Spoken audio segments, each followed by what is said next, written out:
এভাবে একবার সুজির লাড্ডু বানিয়ে দেখতে পারো। একবার খেলে বারবার মন হবে বানাই, একটা খেলে মন ভরবে না। এত সুন্দরই খেতে হয়, পুরো একবারে মন ভরে যাবে। আর আজ তো বিশ্বকর্মা পুজো, তাই এই মিষ্টি রেসিপিটা চটজলদি বানিয়ে নাও। তো hello friend, welcome back to my new video. তোমাদের ফুড বাংলিতে ওয়েলকাম। তো তোমাদের আজকে দেখাবো সুজির লাড্ডু। খুব সহজভাবেই অল্প উপকরণ দিয়ে ঘরেতেই কিন্তু পারফেক্টভাবে বানিয়ে নিতে পারবে। আমরা তো মিষ্টি অনেক ধরনের খেয়েছি, একবার সুজির লাড্ডু বানিয়ে দেখো কেমন হয় স্বাদের খেতে। ফার্স্টে নিয়েছি এক বাটি সুজি, আর নিয়েছি অল্প পরিমাণে একটু বিট লবণ, আর দিচ্ছি দুধ। আমি এখানে গুঁড়ো পাউডার দুধ গুলে দিয়ে দিচ্ছি। তো কিছুক্ষণ রেস্টে রাখছি। রেস্টে রাখার পর দেখো কতটা সুজিটা টেনে নিয়েছে।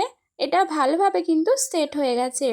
আগে থেকে গরম তেলটা চাপিয়ে রেখেছিলাম, তো অল্প অল্প করে দিয়ে একটা বড়ার আকারে ভেজে নিতে হবে। বেশি ভাজলে এটা চলবে না, তাহলে শক্ত হয়ে যাবে।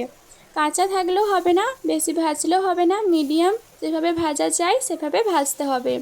তো পাশে দেখো আমি চিনির রসটা করে নিচ্ছি, এটা ততক্ষণ ভাজা হোক। চিনির রসের জন্য এক বাটি নিয়েছি জল, আর ছোট বাটির এক বাটি নিয়েছি চিনি। এরপর দিচ্ছি ছোট্ট একটা এলাচ। এই রসটা ততক্ষণ হতে থাকুক, ততক্ষণ চলো বড়াগুলো তুলে নিই। দেখো এইভাবে যখন কালার চলে আসবে তখনই কিন্তু সবকটা বড়া তুলে নেবে।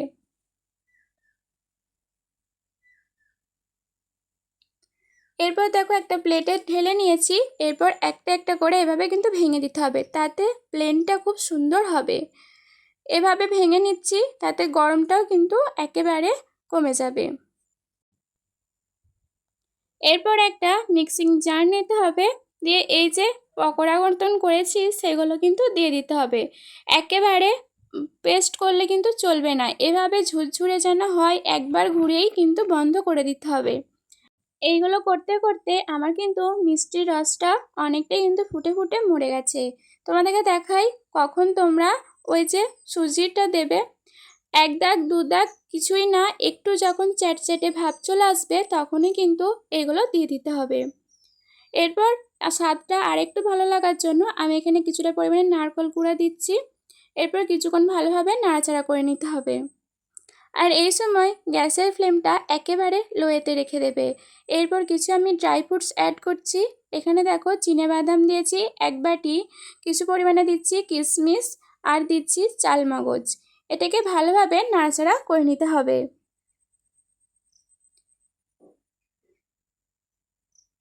তোমরা দেখবে বুঝতেই পারবে যে কখন লাড্ডুটা বানানোর জন্য একদম রেডি। যখন একেবারে ঝুরঝুরে হয়ে যাবে তখনই জানবে লাড্ডুটা বানানোর জন্য একেবারে রেডি। এরপর নামিয়ে নিয়েছি। এরপর খুন্তির সাহায্যে ভালোভাবে নাড়াচাড়া করে নিতে হবে।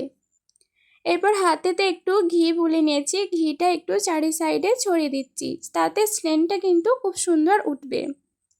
আর লাড্ডু বানাতে গেলে একটু ঘিটা দিলে ভালোই লাগে খেতে। এরপর চলো লাড্ডু শেপ করে নিচ্ছি। কত সুন্দর দেখো একটা লাড্ডু তৈরি হয়ে যাচ্ছে।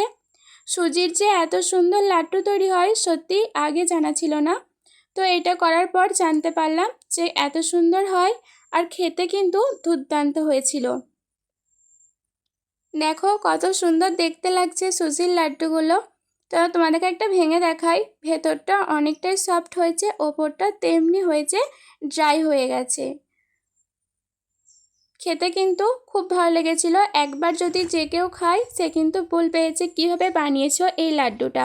অনেক দিন সংরক্ষণও করা যাবে, কোনো হুট করে কোনো গেস্ট চলে এলে তাদেরকেও কিন্তু এই লাড্ডুটা বানিয়ে খাওয়ানো যাবে। তো বন্ধুরা, তোমাদের ভিডিও কেমন লাগলো অবশ্যই জানিও। ভালো লাগলে লাইক কমেন্ট শেয়ার সাবস্ক্রাইব করে আমার পাশে থাকবে। তো বন্ধুরা, তোমরা অনেক ভালো থেকো, সুস্থ থেকো। আজকে এই পর্যন্তই। টাটা বন্ধুরা।